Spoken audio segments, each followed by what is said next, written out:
Stream नमस्कार, मैं engineer Dinesh आपके अपने यूट्यूब चैनल ऑफिशियल ज्ञान बिंदु क्लासेस पर आपको फिर पढ़ाने आया हूँ मैथमेटिक्स। तो मैथमेटिक्स के अंदर आज हम नए टॉपिक की शुरुआत करते हैं। एलजेब्रा के अंदर ही वो टॉपिक आता है जिसका नाम है क्वाड्रेटिक इक्वेशन। क्वाड्रेटिक इक्वेशन को हिंदी में द्विघात समीकरण कहते हैं। ठीक है, तो शुरुआत करते हैं आज के इस मेन इंपोर्टेंट चैप्टर की। ठीक है, तो देखो एलजेब्रा के अंदर हमने लास्ट पढ़ा था वैल्यू पुट मेथड पर आधारित कुछ क्वेश्चंस। ठीक है, आज हम पढ़ने जा रहे हैं क्वाड्रेटिक इक्वेशन। क्वाड्रेटिक इक्वेशन को क्या बोलते हैं? द्विघात समीकरण बोलते हैं। जैसे मैंने बात की क्वाड्रेटिक इक्वेशन की, तो हेडिंग डालेंगे क्वाड्रेटिक इक्वेशन, द्विघात समीकरण, द्विघात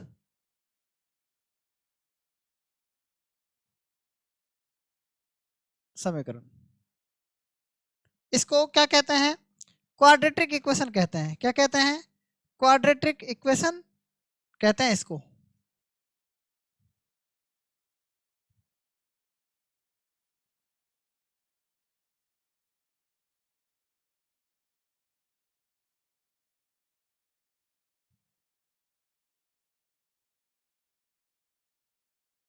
क्वाड्रेटिक इक्वेशन, ठीक है।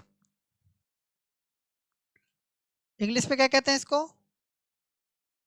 Q U A D R A, quadratic equation. ठीक है, मैं शॉर्टकट में लिख देता हूं इसको। तो क्वाड्रेटिक इक्वेशन के अंदर आज हम सीखेंगे कि क्वाड्रेटिक इक्वेशन क्या होती है। तो सबसे पहले आपको मैंने बताया था कि चर और अचर क्या होते हैं। तो मैंने आपको बताया था चर को क्या बोलते हैं? वेरिएबल कहते हैं। क्या कहते हैं चर को? वेरिएबल। मैंने लिखा पहला वेरिएबल। वेरिएबल, वेरिएबल को क्या बोलते हैं? चर बोलते हैं। ये क्या होते हैं? जितने भी अल्फाबेट होते हैं ए बी सी डी, ठीक है, इनको क्या बोलते हैं? चर। और कहाँ तक चलते हैं ये? जेड तक चलते हैं। ठीक है, फिर उसके बाद मैंने आपको दूसरी टर्म बताई थी अचर। क्या बताई थी? अचर। अचर को क्या बोलते हैं? कांस्टेंट। क्या बोलते हैं?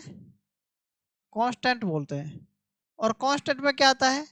जैसे एक, दो, तीन, चार, पाँच, छ, आगे कहाँ तक? अनंत तक। ठीक है, दो बात आपको समझ में आ गई। तीसरी बात क्या आती है इसके अंदर? मैंने कहा दो चर। एक छोटी सी हेडिंग लिख रहा हूं, दो चरों वाले रैखिक समीकरण। दो चरों वाले रैखिक समीकरण।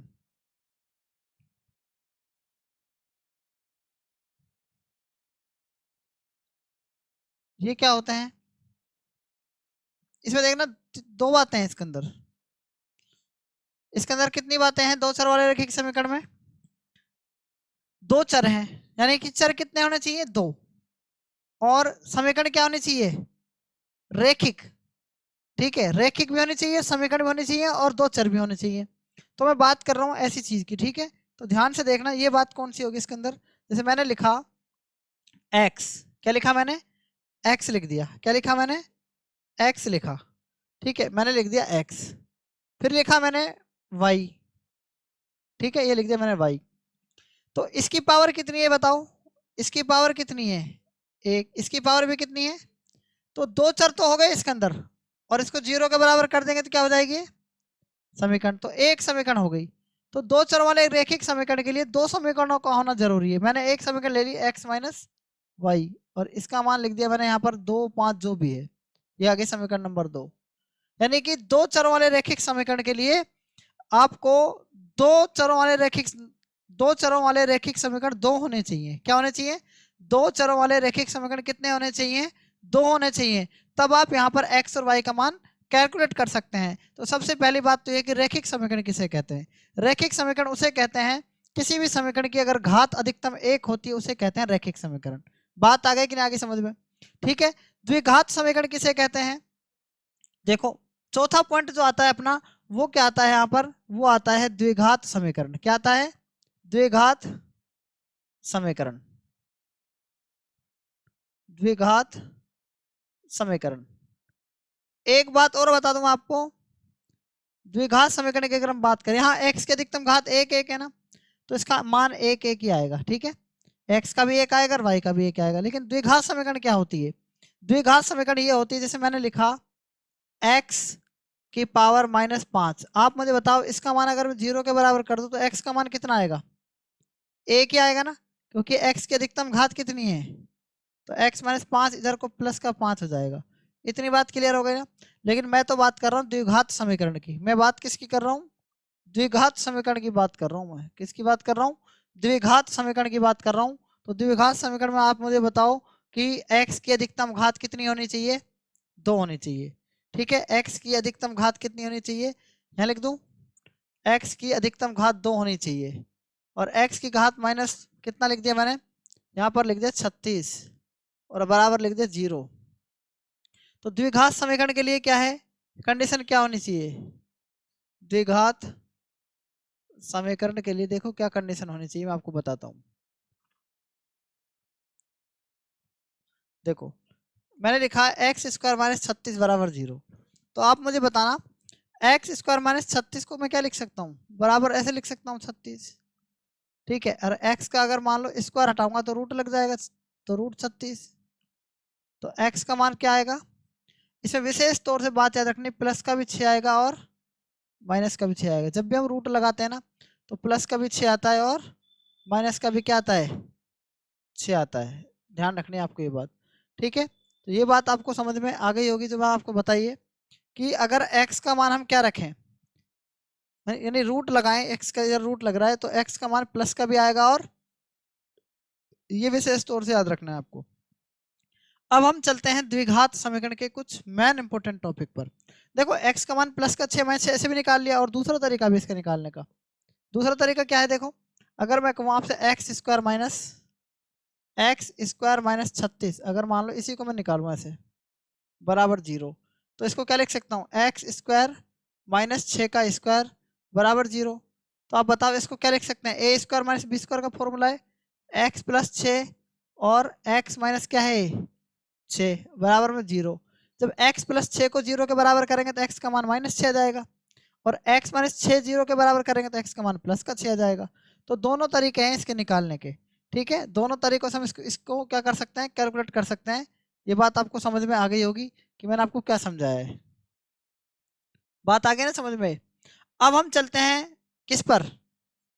क्वेश्चन पर नहीं चलेंगे अभी हम इसके जो द्विघात समीकरण है इसके कुछ मोस्ट इंपोर्टेंट पॉइंट्स के बारे में बात करेंगे। किसके बारे में बात करेंगे? मोस्ट इंपोर्टेंट पॉइंट के बारे में बात करेंगे। द्विघात समीकरण की जनरल इक्वेशन बताइए, यह आपको समझ में आई कि नहीं आई? ठीक है, ये आपको यहाँ तक समझ में आ गई कि नहीं आ गई ये बता दो। आगे बात समझ में? ठीक है, अब हम आगे देखना आगे क्या करेंगे। ये मैंने आपको एक बात समझाई थी यहाँ पर, जैसे मैं आपको ये बता रहा हूँ कि मैंने कहा a + b का होल स्क्वायर क्या होता है? a² + 2ab प्लस क्या होता है? b²। तो इसको आप क्या लिख सकते हैं? ए तो लिख सकते हैं a + b का होल स्क्वायर, ये लिख सकते हैं, आप लिख सकते हैं ना इसको। अगर मान लो ये होता a² प्लस में 2ab, ठीक है, और प्लस में क्या है? यहाँ पर आप मान लो यहाँ पर कुछ भी नहीं है फिलहाल, यहाँ पर आप कुछ भी मान लो, यहाँ पर कुछ नहीं है, इस जगह पर कुछ भी नहीं है। तो मैंने क्या कहा था कि a है ना, इसमें a है ना, इस a को थोड़ी देर के लिए आप छोड़ दो, बाहर निकाल लो a को भूल जाओ आप थोड़ी देर के लिए।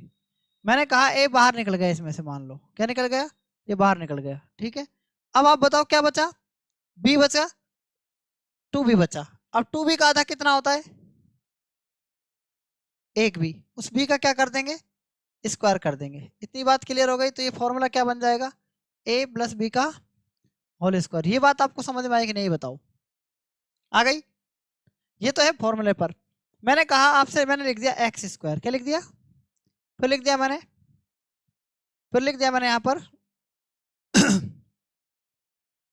16x। क्लियर है ना? 16x। तो आप बता सकते हैं ना यहाँ पर क्या आएगा? अगर यहाँ पर तो ये x है, इस x को इसमें से बाहर निकाल दो, 16 का आधा कितना होता है? 8। कितना होता है? 16 का आधा कितना होता है? और 8 का स्क्वायर कितना होता है? बताओ। 64 होता है। तो आप बताओ इसको मैं क्या लिख सकता हूँ? एक्स प्लस 8 का होल स्क्वायर। इतनी बात क्लियर है? मैंने लिखा एक्स स्क्वायर, मैंने लिखा 8x। फिर आप मुझे बताओ यहाँ पर क्या लिख सकता हूँ इस जगह? मैंने कहा एक्स है तो एक्स को हटा दो, बाहर निकाल दो। 8 का था कितना होता है? 4। 4 का स्क्वायर कितना होता है? तो ये क्या बन जाएगा? 4 का होल स्क्वायर। क्लियर है ना ये बात? आगे देखना, मैंने लिखा यहाँ पर वाई स्क्वायर, फिर लिखा मैंने यहाँ पर 9y, या मैंने लिख दिया 12y प्लस में। आप बताओ यहाँ y है तो y है बाहर निकाल दो। 12 का आधा कितना होता है? 6 का स्क्वायर कितना होता है? इसको क्या लिख सकते हैं बताओ? x प्लस 6 का। समझ में आ गई नहीं आ गई ये बात बताओ? देखो अब हम पढ़ रहे हैं द्विघात समीकरण की जो सामान्य समीकरण है उसके बारे में। ठीक है, अब हम पढ़ रहे हैं द्विघात समीकरण की जो सामान्य समीकरण होती है वो क्या होती है। देखो द्विघात समीकरण की सामान्य समीकरण जो होती है वो होती है a x square plus b x और प्लस सी बराबर क्या है? 0। आप देखना a x square plus b x plus c बराबर क्या होता है? 0 होता है। ये क्या है? इसकी सामान्य समीकरण होती है। ठीक है, आप मुझे बताना ये जो इसकी होती है सामान्य समीकरण होती है। क्लियर है ना ये बात? अब आप यहाँ पर ये देखना, यहाँ पर होता क्या है, यहाँ पर होता क्या है, ये जो समीकरण होती है ना ये वाली, ये मैंने यहाँ पर फिर से लिख दी। इसमें देखना यहाँ पर कभी भी माइनस नहीं आएगा, यहाँ पर कभी भी माइनस चिन्ह नहीं आता है। ठीक है, अगर ये है तो ये समीकरण द्विघात समीकरण नहीं होगी। अगर मान लो ऐसी आ भी गई तो उसको हम बना सकते हैं प्लस। यहाँ पर प्लस और माइनस दोनों आ सकते हैं, यहाँ पर प्लस माइनस दोनों आ सकते हैं, यहाँ पर माइनस आ सकता है। ये समीकरण क्या है? एक्यूरेट है, क्योंकि इसके आगे क्या आना चाहिए? प्लस। अगर मान लो गलती से यहाँ पर क्या आ गया? माइनस आ भी गया तो पूरी समीकरण में माइनस का भाग दे दो। जब पूरी समीकरण में माइनस का भाग देंगे तो यहाँ पर प्लस हो जाएगा, यहाँ माइनस और यहाँ माइनस, यहाँ तो माइनस माइनस आ सकता है। समझ में आ रही बात? नहीं आ रही है? तो अब देखना मेरी बात को ध्यान से सुनना कि जो मैंने ये समीकरण बताई है इस समीकरण को आप ध्यान से देखना है आपको। ये कौन सी है? द्विघात समीकरण की जनरल इक्वेशन होती है। द्विघात समीकरण की क्या होती है? जनरल इक्वेशन यानी सामान्य समीकरण होती है। तो एक बात ध्यान से समझना, अगर मैंने यहाँ पर ये लिख दिया, जैसे मैंने लिख दिया, मान लो मैंने यहाँ पर लिख दिया a प्लस बी का होल स्क्वायर, या मैंने ऐसे लिखा a स्क्वायर प्लस 2ab। तो देखना यहाँ पर a है और यहाँ पर a है, इसको बाहर निकाल लो। हाँ, तो प्लस में यहाँ पर हम क्या लिख सकते हैं? इधर जो ये बचा ना 2b का आधा कितना होता है? 1b, और 1b का क्या कर देंगे? स्क्वायर। ऐसा करने से क्या बन जाएगा? ये a प्लस बी का होल स्क्वायर बन जाएगा। क्लियर? मान के चलना मैंने कहा कि एक्स स्क्वायर और प्लस में ये क्या है? 8x है। तो प्लस में हम क्या करें? जो ये x है यहाँ पर भी x है, इस x को हटा दो। 8 का आधा कितना होता है? 4। 4 का स्क्वायर कितना होता है? 16। तो ये फॉर्मूला बन जाएगा किसका? x प्लस 4 के होल स्क्वायर का। ऐसा हम कर सकते हैं ना? ऐसा मैंने इसलिए किया ताकि आपको ये बात समझ में आ जाए, ताकि आपको ये बात क्या जाए? समझ में आ जाए। तो ये बात जो मैंने यहाँ पर ये की है, इस बात को आप समझ गए होंगे कि मैंने ऐसा क्यों किया। मैं इसको इस बात को यहाँ पर लिख देता हूँ। ठीक है, मैंने ये बात यहाँ पर लिख दी। अब आप यहाँ पर मेरी बात को ध्यान से समझना। जैसे ये है ए एक्स स्क्वायर, ऐसे कैसे ही है ना? प्लस यहाँ पर क्या है? यहाँ पर क्या है ये बताओ? B x.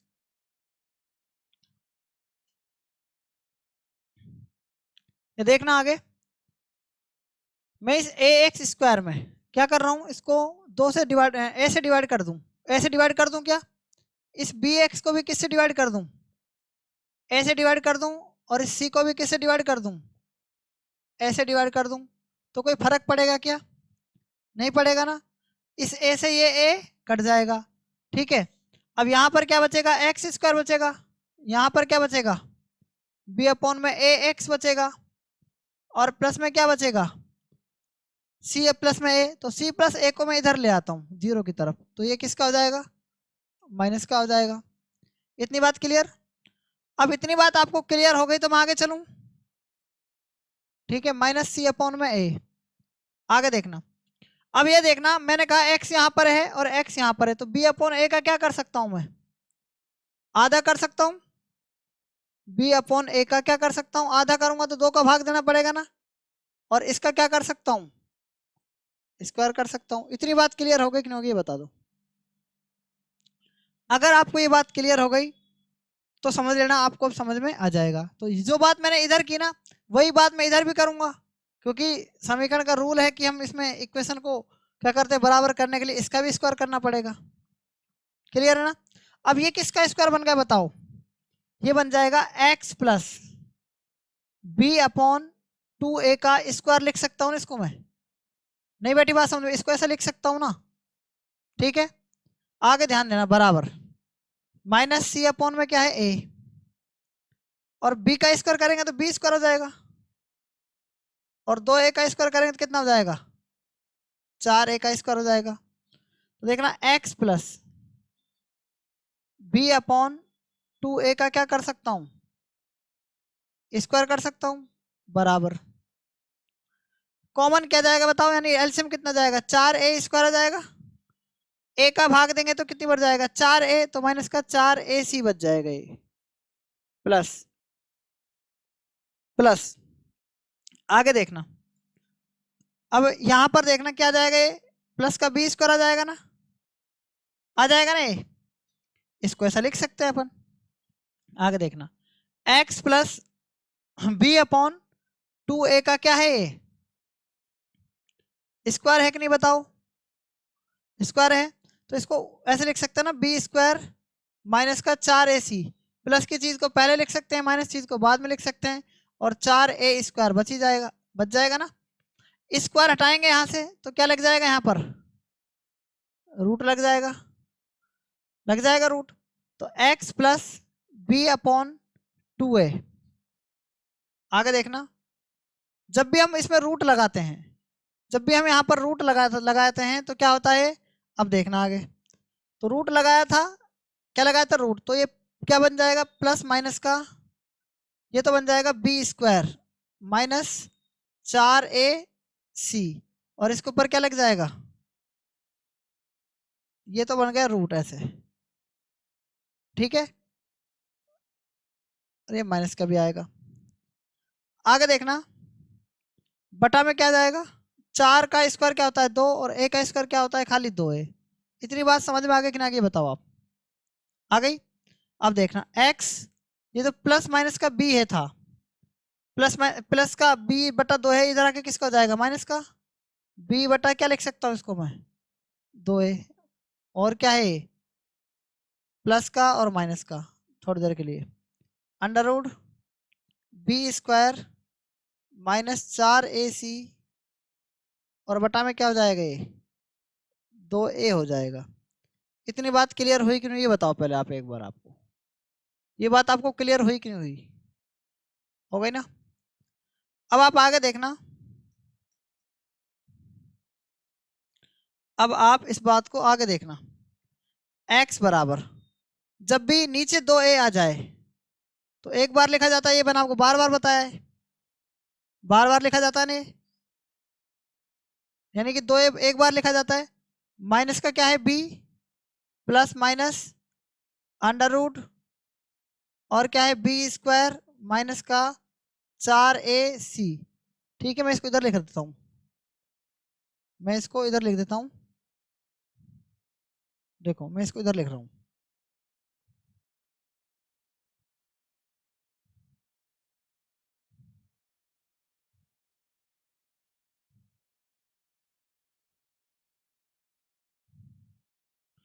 x बराबर क्या लिख सकता हूँ, जब 2a एक बार है तो यहाँ पर क्या हो जाएगा, ये 2a, और ये बटा में minus b plus minus under root b square minus 4ac, किसका माना जाएगा, ये यहाँ पर x का मान आ गया, किसका मान आ गया, x का मान आ गया।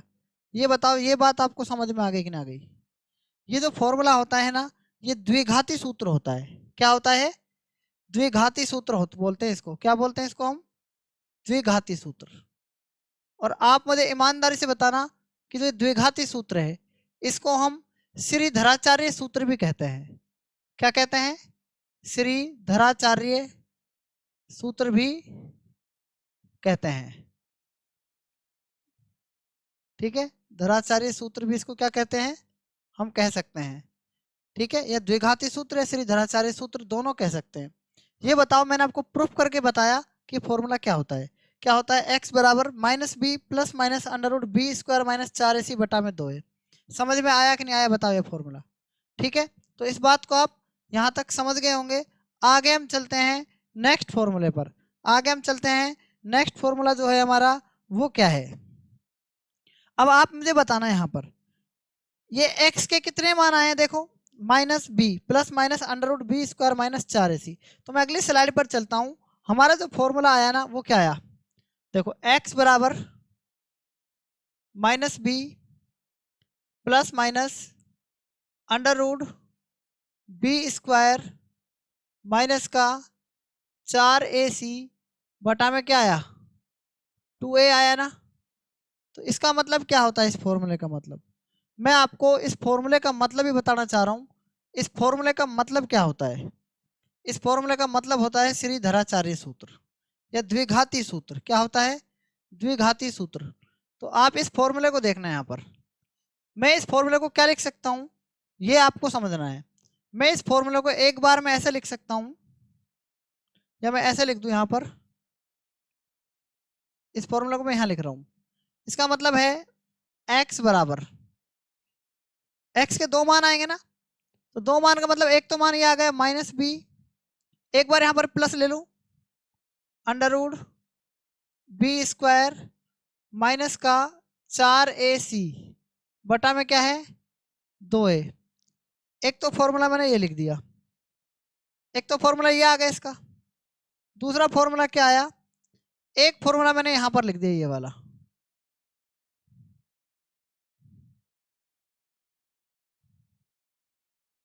माइनस बी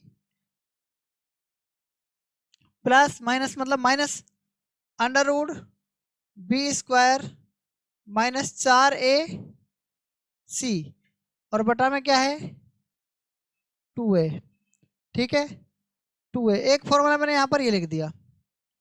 तो आप मुझे बताना कितने फॉर्मूले हो गए? दो फॉर्मूले, यानी दो मान आ गए। मान तो एक, लेकिन एक बार प्लस का लिया, एक बार माइनस का लिया। तो अब ये क्या है? इसको आप क्या मान सकते हैं बताओ? इसको आप क्या मान सकते हैं?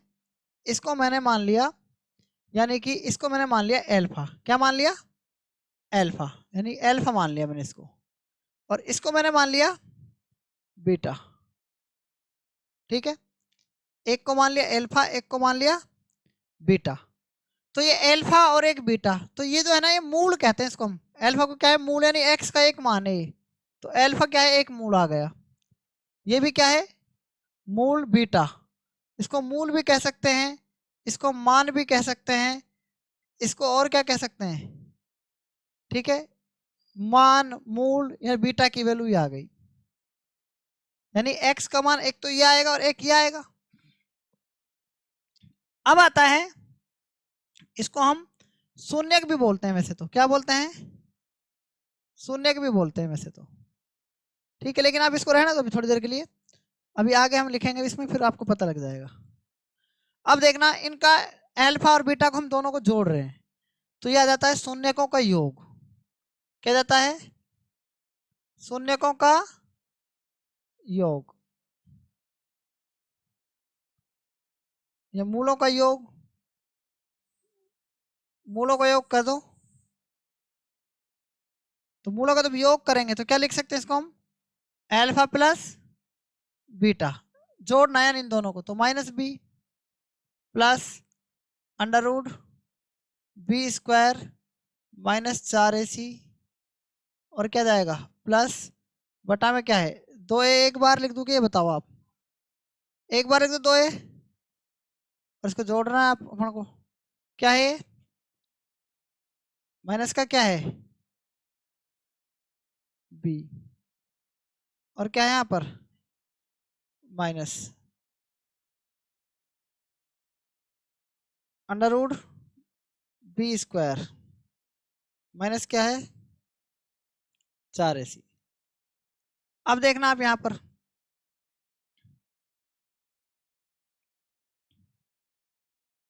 जब इनको हम जोड़ेंगे तो क्या आएगा जोड़ने पर बताओ भाई। जोड़ने पर ये यहाँ पर क्या आ सकता है, ये दो ये तो एक बार लिख दिया, ठीक है। तो जोड़कर बताओ इसका आंसर क्या आना चाहिए, ठीक है। सिंपल है इसका जोड़, यानी जोड़ने पर ये कितना आना चाहिए। हाँ हमें इसको जोड़ना है, ठीक है। तो जोड़ेंगे कैसे, इंपॉर्टेंट ये है कि इसको हम जोड़ेंगे कैसे। आप जोड़कर बता सकते हो क्या?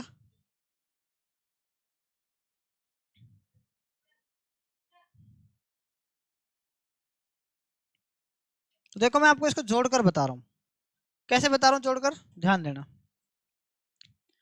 ये माइनस बी और ये माइनस बी, अगर मैं यहाँ पर थोड़ी देर के लिए ब्रैकेट ना लगाऊं तो ये देखना यहाँ पर तो माइनस बी और माइनस बी ये कितना हो जाएगा, माइनस बी और माइनस बी देखा ये कितना हो जाएगा अल्फा प्लस बीटा बराबर ये माइनस का 2b हो जाएगा, क्या हो जाएगा, और ये प्लस से और ये माइनस से क्या हो जाएगा कट जाएगा ना, बटा में क्या जाएगा 2a। तो देखना ये क्या हो जाएगा माइनस, ये जो 2 है 2 से 2 कट जाएगा, तो जो अल्फा प्लस बीटा आया वो क्या आ गया, ये आया b अपॉन में माइनस का b अपॉन में a आया, ये माइनस b अपॉन में क्या आया a आया, और माइनस b अपॉन में इस a का मतलब क्या है ये समझो। देखना देखो अभी तक हमने ये सीखा कि इसको हम शून्यकों का योग कैसे ज्ञात करते हैं, या मूलों का योग इसको हम बोलते हैं, ठीक है। अब हम मूलों का गुणनफल कैसे करेंगे, अल्फा इंटू बीटा बराबर अल्फा क्या है minus b plus minus under root b square, एक minute, plus under root b square minus 4ac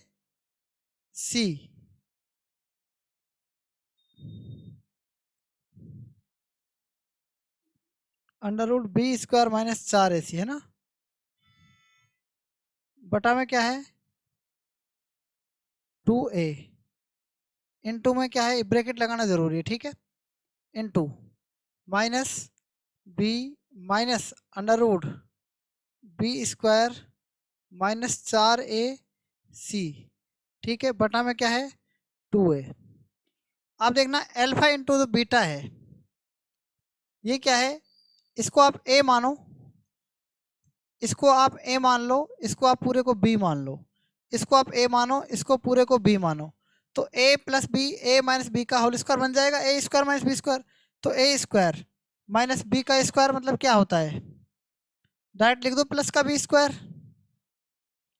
और माइनस ब्रैकेट में है ये, ठीक है, under root b square minus 4ac, b square minus 4ac क्यों ब्रैकेट में लिया, क्योंकि ब्रैकेट के अंदर भी क्या है माइनस है, इसलिए 2a को 2a से गुणा करेंगे 4a का स्क्वायर, क्लियर है ना, बराबर सोल्व करेंगे बी स्क्वायर माइनस का बी स्क्वायर, ये हो जाएगा प्लस का 4ac, और बटा में क्या हो जाएगा 4a स्क्वायर, इससे ये कट जाएगा, क्या बच जाएगा 4ac 4ac बटा में क्या जाएगा 4a स्क्वायर, 4 से 4 कैंसिल, a से ये a से कैंसिल, तो c अपॉन में क्या आ जाएगा c अपॉन में a आ जाएगा। ये आ गया शून्यकों का गुणनफल। तो शून्यकों का गुणनफल का फॉर्मूला क्या आया, ये आ गया c अपॉन में a, ठीक है, क्या आया c अपॉन में a। ये बात भी आपको क्लियर हो गई होगी शायद, ठीक है। तो इतनी बात आपको क्लियर है कि नहीं बताओ, शून्यकों का योग ही आया, शून्य का गुणनफल ही आया। फिर से आप देखना एक बार, जैसे मैंने लिखा a x square plus b x plus c बराबर 0, जनरल इक्वेशन यही थी ना आपकी। तो इसमें ए क्या है, ए इसमें है एक्स स्क्वायर का गुणांक, ए क्या है, एक्स स्क्वायर का गुणांक, और इसमें बी क्या है, एक्स का गुणांक, एक्स का गुणांक, और सी क्या है इसमें, सी है इसमें अचर पद, सी क्या है इसमें अचर पद। इतनी बात क्लियर हो गई ना आपको, ये सी क्या है इसमें अचर पद है। ठीक है, तो मैंने अभी आपको क्या बताया उसके बारे में हम बात करते हैं। मैंने आपको अभी बताया था इसके बारे में कि जैसे मान लो मैंने आपसे ये कहा था कि जो अभी जो शून्यकों का योग आया, शून्यकों का योग ये क्या था बताओ, माइनस सी अपॉन में ए था। तो इसको क्या लिख सकते हैं, शून्यकों के योग को बराबर माइनस सी क्या है अचर पद, अचर पद है ना, बटा में क्या है, ए क्या है एक्स स्क्वायर का गुणांक, ए क्या है एक्स स्क्वायर का गुणांक। आप मुझे इतनी बात बता दो कि ये बात आपको समझ में आ गई कि नहीं आ गई।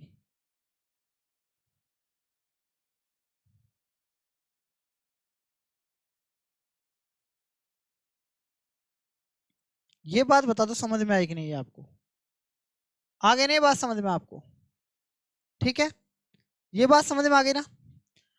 इसमें देखना आप शून्यकों का गुणनफल कितना था,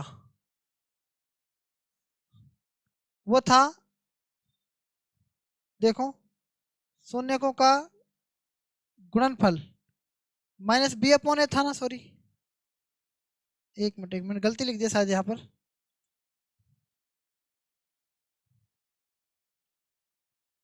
ये यहाँ पर क्या है, ये गलत लिख दिया मैंने गलती से ना, यहाँ पर आएगा क्या माइनस बी अपॉन ए था, ये तो क्या था माइनस का बी अपॉन ए था, क्या था ये बी अपॉन ए था, और ये क्या था बताओ, बी क्या है यहाँ पर एक्स का गुणांक है,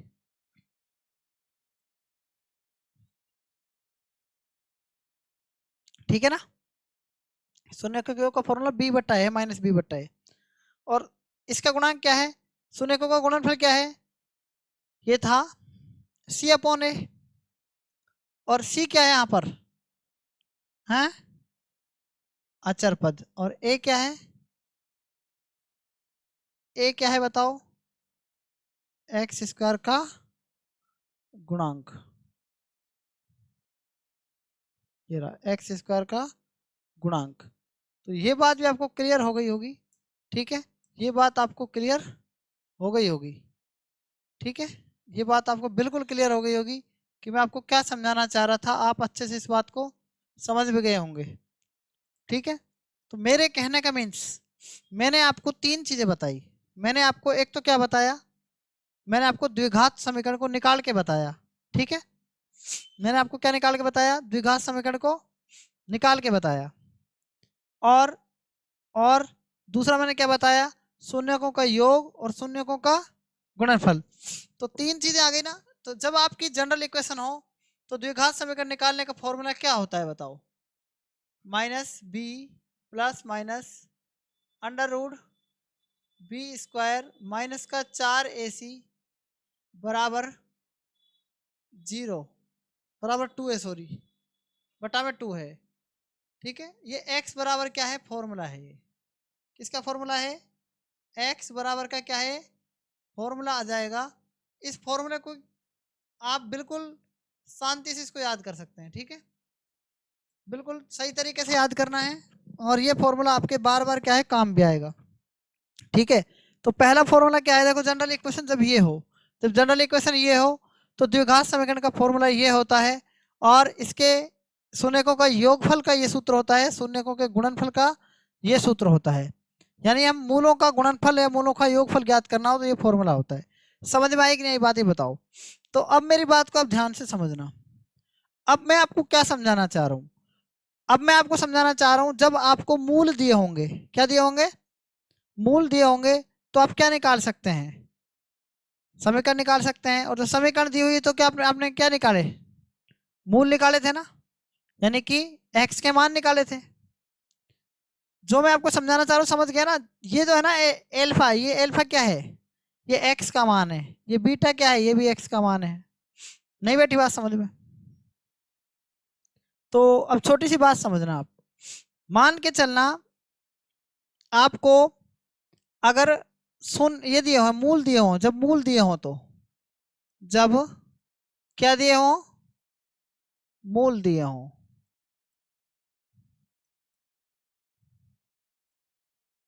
तब द्विघात समीकरण कैसे निकाल सकते हैं? द्विघात समीकरण कैसे निकाल सकते हैं?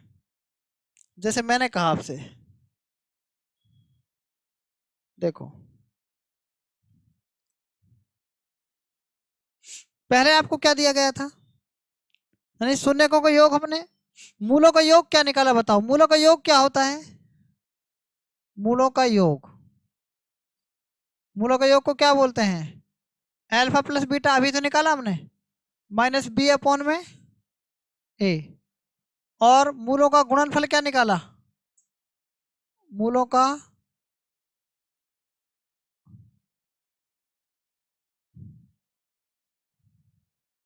क्या था बताओ? मूलों का गुणनफल क्या था बताओ? सी अपॉन में ए था। ये बात तो आप समझते ही हैं। अब मुझे ये बताना आप सबसे पहले कि जब आपको मूल दिए गए हो तो द्विघात समीकरण क्या निकाल सकते हैं। तो देखो मैं समझाता हूं आपको। इसका फॉर्मूला होता है एक्स स्क्वायर माइनस, क्या होता है, माइनस, ठीक है, माइनस आगे शून्यकों का योग क्या है बताओ? अल्फा प्लस बीटा, और क्या है इनटू में एक्स, और प्लस में क्या है शून्यकों का गुणनफल। शून्यकों का गुणनफल कितना है? Alpha into beta. अब इसकी जगह एक्स स्क्वायर माइनस शून्यकों का योग क्या है, माइनस का बी बटा ए, माइनस का बी बटा ए है ना, और क्या है इनटू में एक्स। शून्यकों का गुणनफल कितना है? सी बटा ए। ठीक है, इतनी बात क्लियर हो गई कि नहीं हो गई, ये बताओ? इतनी बात क्लियर हो गई ना आपको? ठीक है, अब देखना आप, x square minus minus plus, b बटा में क्या है ए, ठीक है, बी बटा में क्या है ए, और क्या है ये एक्स, और प्लस में क्या है सी बटा में ए। क्लियर? बटा में एक मान सकते हैं ना, जब वहां पर आप बताओ ए कॉमन आ जाएगा, नीचे ए आ जाएगा, इसको जीरो के बराबर कर दोगे तो कोई फर्क पड़ेगा क्या? ऐसे जीरो के बराबर कर सकते हैं समीकरण है तो, क्योंकि क्या निकाल रहे हैं, द्विघात समीकरण निकाल रहे हैं। जब ए नीचे आएगा तो ए कॉमन ले लो आप, ए आपने ले लिया नीचे कॉमन। जब एक का भाग ए में देंगे तो ए आएगा, और ए को इससे गुणा करेंगे तो क्या आ जाएगा, ए एक्स स्क्वायर प्लस, नीचे ए है नीचे भी ए रहेगा तो क्या बच जाएगा बी एक्स, और प्लस में क्या है सी। ए में एक का भाग देंगे एक, एक को सी से गुणा करेंगे सी, बराबर में क्या जाएगा जीरो। अब बटा में है गुणा में जाएगा तो क्या हो जाएगा, जीरो बन जाएगा, प्लस का बी एक्स प्लस का सी बराबर जीरो। आप मुझे इतना बता दो सिर्फ कि यही आपने निकाला था ना, यही थी ना द्विघात समीकरण की जनरल इक्वेशन। जब आपको क्या दिया हो, जब आपको ये जनरल इक्वेशन दी थी तो आपने इसे द्विघात सूत्र निकाला था, और द्विघात सूत्रों से क्या किया था अपन ने, ये योग निकाला था, मूल्य मूलों का योग और मूलों का गुणनफल निकाला था, नहीं निकाला था ये बताओ? ठीक है, तो इतनी बात आपको क्लियर हो गई होगी। ठीक है, यहां तक बताओ, आपको अगर किसी भी प्रकार की कोई समस्या है तो आप बता सकते हैं। बताओ यहां तक कोई किसी प्रकार की अगर समस्या है तो बताओ, है कोई समस्या? ठीक है ना, तो ये बात भी आपको समझ में आ गई होगी। चलो आगे चलते हैं अब हम आगे चलते हैं। देखो मैंने आपको तीन चीजें बताई है, नोटिस कर लेना तीनों चीजों को। पहली चीज क्या है बताओ? पहली चीज है यदि ए एक्स स्क्वायर हो और प्लस बी एक्स प्लस सी हो बराबर में जीरो हो, तो आपको पता है एक्स बराबर क्या होता है, minus b plus minus under root b square minus 4ac और बटा में क्या होता है 2a।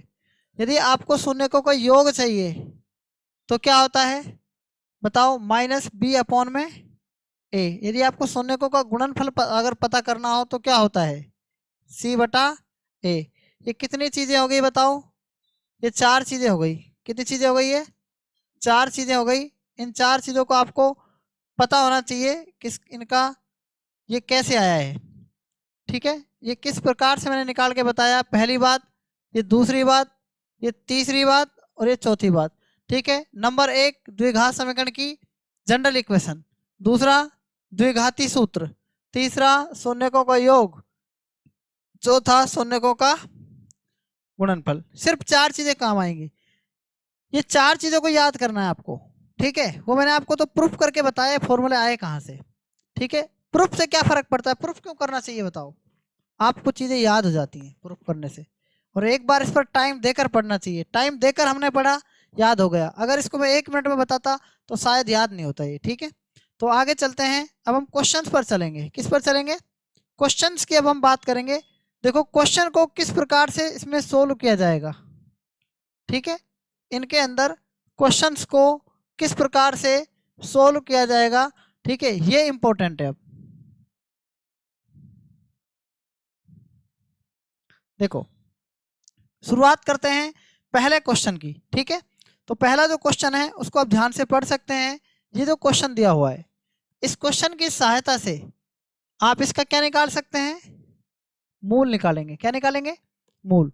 ठीक है, मैथ्स के अंदर जो क्वाड्रेटिक इक्वेशन होती है, द्विघात जो समीकरण होती है, उसका मैंने आपको बताया है कि इसका आंसर हम कैसे निकाल सकते हैं। ठीक है, तो मेरी बात आप समझ गए होंगे कि इसका आंसर कैसे है और किस प्रकार से हम सोल्व करेंगे। तो सबसे पहला क्वेश्चन जो दिया हुआ है, x square plus 9x plus 20 बराबर 0 के मूल ज्ञात कीजिए।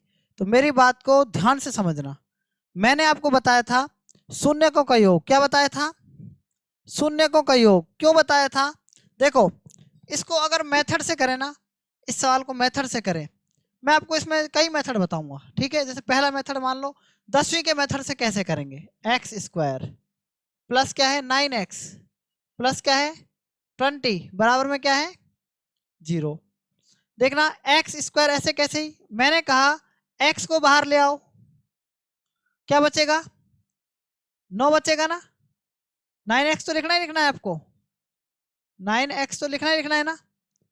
आप मुझे बताओ x को जब बाहर ले आऊंगा, ठीक है, x को जब मैं इसको बाहर ले आऊंगा तो आप मुझे ये बताना सबसे पहले कि जो 20 है ये, तो 20 का कोई स्क्वायर होता है क्या, ये बताओ भाई। यहां पर मैंने 9x ले लिया, मान लो ये क्या है, देखो 20 है, कितना है ये 20, समझ में आ रही बात। ये 9x है और ये 20 है, तो 20 का स्क्वायर कुछ लिख सकते हैं क्या, मैं ये पूछना चाह रहा हूं, बताओ। इसके अंदर यानी कि पहली बात ये चल रही है कि जैसे मैंने कहा x को बाहर ले आओ, और एक्स स्क्वायर ऐसे कैसे, और 9x में से x को बाहर लेके आएंगे तो 9 बचेगा, कितना बचेगा 9, और 9 का हम क्या करेंगे आधा करेंगे, तो 4.5 का स्क्वायर, किसका स्क्वायर 4.5 का स्क्वायर कर दो थोड़ी देर के लिए, ये लो 4.5 का स्क्वायर कितना होता है, जो भी होता है। तो यानी मैं आपसे कह सकता हूं कि x प्लस 4.5 का स्क्वायर बन रहा है क्या, बताओ ये बन रहा है क्या। 4.5 को x से गुणा करेंगे 4.5x, 4.5x को 2 से गुणा करेंगे 9, तो ये x प्लस 4.5 का स्क्वायर बन गया, बन गया ना ये, है ना, ये बन जाएगा ऐसे। इसको 0 के बराबर करेंगे ना इस तरीके से, इस तरीके से, तो x के 2 मान आएंगे, कितने मान आएंगे 2 मान आएंगे, क्योंकि यहाँ पर क्या है स्क्वायर है। तो मैं आपको इसको मेथड से नहीं बता रहा हूँ, मैं आपको ट्रिक से बता रहा हूँ। मुझे आप ये बताओ सबसे पहले, तो इस सवाल के अंदर आपने सबसे पहले शून्यकों का योग क्या होता है, देखो ये समीकरण है x square plus 9x plus का क्या है 20 बराबर 0, द्विघात समीकरण है। और द्विघात समीकरण की जनरल इक्वेशन क्या होती है, a x square plus b x plus c बराबर 0। ये समीकरण नंबर 1 है, ये समीकरण नंबर 2 है। मैं आपको फिलहाल इसको याद रखने के लिए बता रहा हूँ, जिसके नीचे कुछ नहीं होता उसको 1 माना जाता है। क्या माना जाता है? 1 माना जाता है। तो देखना ए का मान कितना हो जाएगा 1, बी का मान कितना हो जाएगा 9, सी का मान कितना हो जाएगा 20। समझ में आया? ए का मान कितना हुआ यहाँ से 1, बी का मान कितना हुआ 9 और सी का मान कितना हुआ 20। आप मुझे बताओ शून्यकों का योग का फॉर्मूला क्या होता है? बताओ। -b/-9 में 1 का भाग दें कितना जाएगा -9। ठीक है। शून्यकों का गुणनफल कितना होता है बताओ? शून्यकों का गुणनफल c/में 20/1 का भाग दें कितना जाएगा 20। इतनी बात क्लियर है? इतनी बात क्लियर है? क्या है? मूल ज्ञात कीजिए। तो जो ये मूल है ना, ये जो मूल है ये दो मूलों का योग ही तो है ना। ये दो मूल है, अल्फा एक मूल और ये दूसरा मूल। ये क्या है? ये दो मूलों का गुणनफल ही तो है ये। यानी कि आप देखना दोनों को गुणनफल समझना ध्यान से। इसमें देखो 5 और 4 को -4 को गुणा करके देखो -20 आ रहा है। यानी कि दो मूल है ये कह रहा है मूल ज्ञात कीजिए। तो दो मूल ही तो है ये, दोनों को गुणा करके देखो आप। -20 आ रहा है गुणनफल कितना आ रहा है 20। तो ये तो आ ही नहीं सकता। -5 को 4 से गुणा करो -20, ये भी नहीं आ सकता। 5 और 4 5 चौक 20, ये आ तो सकता है। -5 और -4 ये भी आ सकता है, दोनों 20 बन रहे हैं ना। अब इसमें जोड़ कर देखो आप, शून्य को योग कितना है -9 है। तो -5 और -4 9। Option number D is correct answer. बताओ ये क्वेश्चन आपको समझ में आया कि नहीं आया? ठीक है। तो ये अप्रोच थी इस सवाल को सोल्व करने की, लेकिन इतना बड़ा आपको नहीं करना था। ठीक है, इतना बड़ा आपको बिल्कुल नहीं करना था। आपको तो ये पता होना चाहिए कि शून्यकों का योग क्या होता है। यहाँ पर इसके नीचे ए होता है, यहाँ बी होता है, ये सी होता है पूरा। तो -b/a, तो यार कि 9/-1 नहीं बेटी, -b/a है ना, -b/a, b/a प्लस का c/a। तो यहीं से डायरेक्ट पता होना चाहिए शून्यकों का योग और शून्यकों का गुणनफल आ गया। दोनों को गुणा करके देखो कि वो आ रहा है कि नहीं आ रहा है। जो अपने सी का है ना वो आ रहा है कि नहीं आ रहा है। समझ में आया ना बात? अब हम चलते हैं क्वेश्चन नंबर नेक्स्ट पर। ये क्वेश्चन नंबर नेक्स्ट है। तो मुझे तो जल्दी से आप ये बता दो कि 2x² - 11x + 15 = 0 के मूल ज्ञात कीजिए। तो मूल जल्दी से ज्ञात कैसे करेंगे? देखो मैं मूलों को योग डायरेक्ट लिख दूं ना, जब भी छोटे बच्चों की तरह लिखेंगे। अल्फा प्लस में बीटा क्या होता है -b/a। बी क्या है -11 है, ध्यान रखना। ए कितना है 2 है, ध्यान रखना। ठीक है, माइनस माइनस प्लस 11/2। क्लियर है ना ये बात? तो जो भी इसके गुणा में होगा ना, एक्स के गुणा में, चाहे प्लस का है चाहे माइनस है, माइनस चिन्ह समेत लेना है वो। ठीक है। अब देखना अल्फा गुणा बीटा, शून्यकों का गुणनफल कितना होता है जल्दी से बताओ? c/a। सी कितना है 15 और ए कितना है 2। तो ये आ गया गुणनफल। अब देखना शून्यकों का योग क्या आ रहा है, देखो गुणा करके देखो। 3 × 5 = 15, 15/2। 3 × 5 = 15/2, ये भी नहीं आ सकता, माइनस का आ रहा है। 3 × 5 = 15, ये भी माइनस का आ रहा है। -3 -+ ये आ सकता है, लेकिन ये किसका आ रहा है गुणा करने पर? प्लस का 15/2 तो आ रहा है, लेकिन माइनस का नहीं चाहिए हमें 11/2। तो इसको आप जोड़ कर देखो। देखो जोड़ कर कैसे देखेंगे, ये आप इसको ऐसे ही पढ़ लो, 3 सही 5/2। 3 सही 5/2 जब पढ़ेंगे ना इसको, यानी जोड़ हो रहा है ना ये, तो 3 दूनी 6 और 5 11/2। हमारा डायरेक्ट आंसर क्या जाएगा? ए ऑप्शन आ जाएगा। जोड़ने का तरीका समझ में आया कि जब हम इसको जोड़ते हैं ना, तीन को और इसको +5/2 को जोड़ना नहीं है आपको। क्या करना है? आपको स्मार्ट वर्क करना है। 3 सही 5/2 को भिन्न मिश्रित भिन्न को अपन क्या लिख सकते हैं? 3 दूनी 6 और 5 11/2। तो इसका मतलब भी यही होता है कि हम जोड़ रहे हैं इसको। आई बात समझ में? नहीं आई? क्लियर है ना बात? तो इस क्वेश्चन को भी आप समझ गए होंगे, तो इस क्वेश्चन को भी आपको नोट करना है। अब हम चलते हैं क्वेश्चन नंबर नेक्स्ट पर। अब हम चलते हैं क्वेश्चन नंबर नेक्स्ट पर। पढ़ो इस क्वेश्चन को क्या कह रहा है। द्विघात समीकरण a² b² x² - a² + b² x + 1 = 0 के मूल ज्ञात कीजिए। थोड़ा सा समझने में आपको क्या लगेगा? क्या है मूल ज्ञात कर रहे हैं? मूल कैसे ज्ञात करते हैं ध्यान से समझना। शून्यकों का योग क्या होता है बताओ? शून्यकों का योग क्या होता है और शून्यकों का गुणनफल क्या होता है? समझदार हो आप। माइनस बी क्या है? माइनस का बी क्या है? देखो माइनस का बी क्या है बताओ? माइनस का ए स्क्वायर प्लस का बी स्क्वायर। क्लियर है कि नहीं क्लियर, ये बताओ आप। मतलब माइनस का बी क्या है, माइनस तो पहले से ही फॉर्मूले में, और बी का मान एक्स का मतलब क्या होता है, बी का गुणा एक्स का गुणांक होता है ना माइनस बी, तो ये रहा देखो माइनस ए स्क्वायर प्लस बी स्क्वायर। समझ गए नहीं समझे? बटा में क्या आएगा बताओ, बटा में क्या आएगा, एक्स स्क्वायर का गुणांक आएगा। तो ये क्या है, ए स्क्वायर और बी स्क्वायर। देखना एक्स स्क्वायर के गुणा में जो भी होगा, ठीक है, एक्स स्क्वायर के जो भी गुणा में होगा ना माइनस बी अपॉन में ए है। समझ में आया कि नहीं बताओ। आप देखना माइनस को माइनस से गुणा करेंगे तो प्लस आएगा, तो a square plus B square और बटा में क्या है, ए स्क्वायर बी स्क्वायर। ये तो आ गया शून्यकों का योग। शून्यकों का गुणनफल क्या आएगा, सी क्या है एक, और गुणनफल कितना है यही आएगा नीचे, ए स्क्वायर बी स्क्वायर। अब देखना आप मुझे बताना शून्यकों का ये क्या आएगा गुणनफल, ये क्या आएगा शून्यकों का योग। तो शून्यकों का योग देखो आप कौन सा आ सकता है, बताओ शून्यकों का योग कौन सा आ सकता है, बताओ। आप देखना यहां पर कि जब भी आप इनको क्या करेंगे, यहां पर ये ऑप्शन इसका गलत है, ठीक है, ये गलत ऑप्शन है। इसका आंसर ये आना चाहिए, इसका आंसर ए ऑप्शन आना चाहिए। कैसे आना चाहिए, दोनों को देखो गुणा करो, तो दोनों को गुणा करेंगे एक बट्टा ए स्क्वायर को और गुणा में एक बट्टा बी स्क्वायर को, तो यही तो आ रहा है नीचे वाला।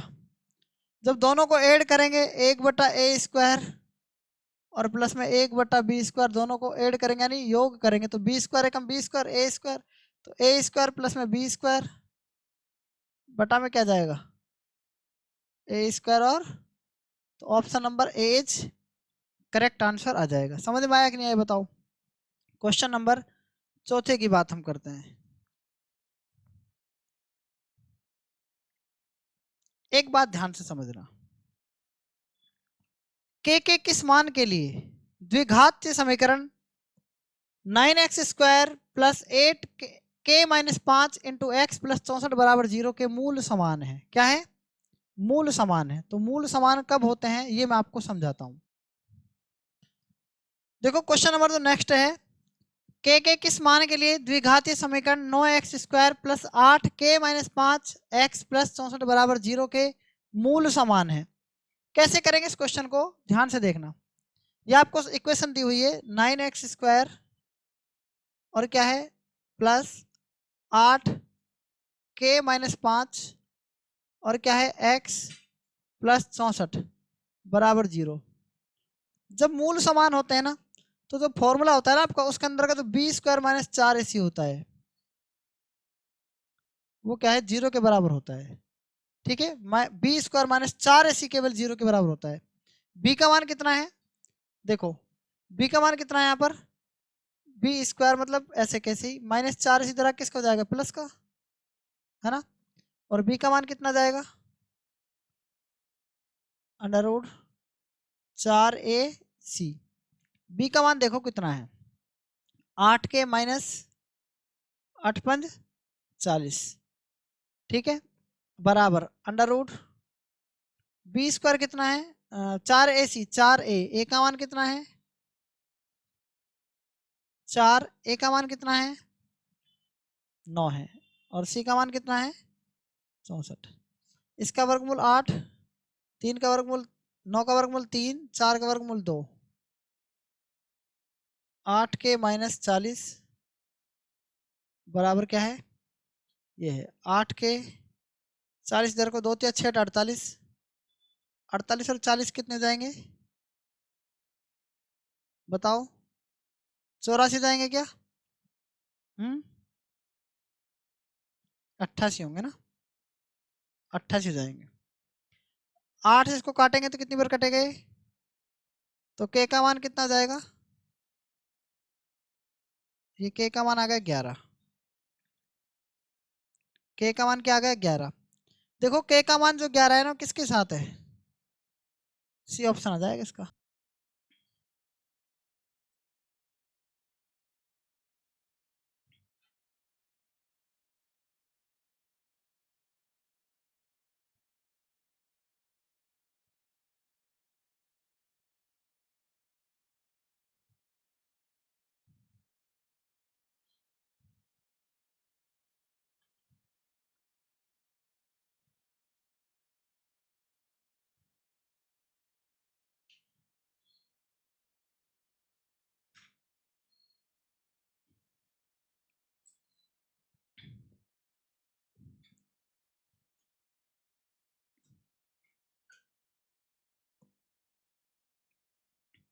देखो क्वेश्चन नंबर 5 कैसे करेंगे इस क्वेश्चन को।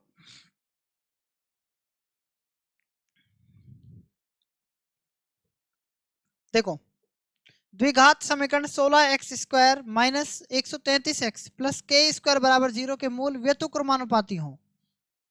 व्यतुक्रमानुपाती हों तो के का मान ज्ञात कीजिए। एक बात बताओ आप मुझे, इस लाइन को पढ़ो, मूल व्यतुक्रमानुपाती है। मूल व्यतुक्रमानुपाती का मतलब क्या होता है? अगर कोई मूल 1 है तो दूसरा कितना होगा, या अगर कोई मूल 3 है तो दूसरा मूल कितना होगा, 1/3 होगा ना। और आप बताओ एक मूल का व्यतुक्रमानुपात, देखो एक मूल 3 है, दूसरा व्यतुक्रमानुपाती है 1/3, तो दोनों का गुणनफल कितना होगा, एक ही तो होता है। ये बात तो मैंने आपको समझाई थी शुरुआत में।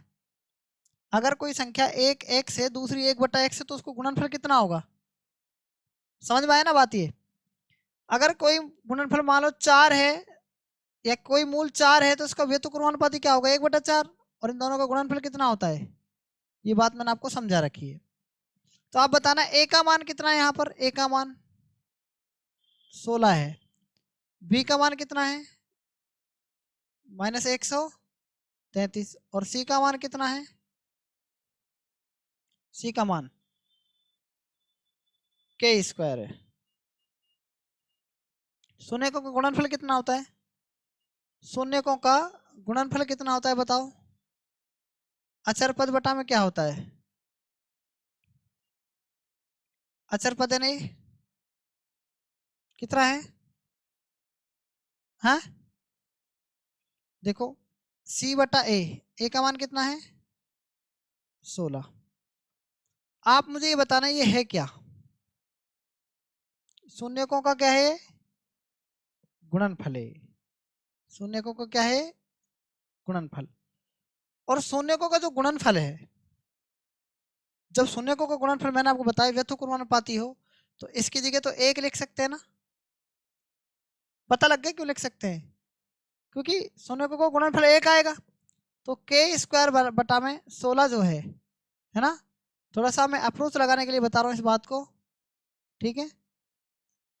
इसके नीचे 1 मान लो तो k² बराबर 16 आ गया, और k जब रूट लगेगा तो इसका आ जाएगा आंसर कितना, प्लस माइनस का 4। समझ पाए कि नहीं समझ पाए, थोड़ी अप्रोच है, ठीक है। बात याद रखने की है, तभी आप इस क्वेश्चन को कर पाएंगे।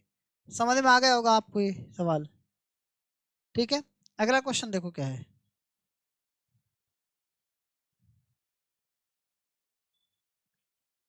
क्या कह रहा है, समीकरण bx² प्लस ax प्लस सी, समीकरण bx² plus ax plus c बराबर 0 का एक मूल दूसरे का व्यतुक्रमानुपाती है, तो 2b माइनस 2a बटा में c माइनस a का मान ज्ञात कीजिए। बस बहुत सिंपल सवाल है। देखो bx² क्या है, bx² प्लस ax प्लस में क्या है c बराबर 0। अच्छा बताओ a का मान कितना है, a का मान तो b दे रखा है, और यहाँ पर क्या है b का मान a दे रखा है, और c का मान क्या दे रखा है, c दे रखा है। समझ में आया कि नहीं ये बात बताओ। अब देखना आप, मैंने कहा कि शून्यकों का गुणनफल कितना होता है, बताओ अल्फा इंटू बीटा होता है ना। तो शून्यकों का गुणनफल कितना आएगा बताओ, c/a। तो c की वैल्यू क्या है बताओ, इसकी जगह मैं 1 लिख दूं क्या, c का मान कितना है c है, a का मान कितना है, तो b बराबर c कर दो, b बराबर क्या कर दो c कर दो। उसमें देखना मान किसका पूछा है 2b माइनस 2a, और c माइनस का क्या है a। कुछ नहीं करना आपको, b की जगह क्या कर दो, इस b की जगह c कर दो, बस b का मान c है ना। आप c की जगह b भी कर सकते हो, कोई फर्क नहीं पड़ता इससे। नहीं बेटी बात समझ में, आप इस b की जगह c भी कर दो, और c की जगह इस c की जगह b भी कर दो, कोई फर्क नहीं पड़ने वाला, बात वही आएगी। तो देखो 2c माइनस 2a बटा में c माइनस का a, जब c माइनस a इसमें से a देखो 2 कॉमन आएगा, तो c माइनस a बच जाएगा, और नीचे क्या जाएगा c माइनस का a आ जाएगा, ठीक है a। और ये c माइनस a क्या हो जाएगा, कट जाएगा, क्या जाएगा आंसर 2 आ जाएगा। Option number c is correct answer. इस क्वेश्चन को भी आप नोट कर सकते हैं। तो आज तक इतना ही, बाकी हम कल पढ़ेंगे। तब तक के लिए धन्यवाद। जय हिंद, जय भारत। बंद कर दो।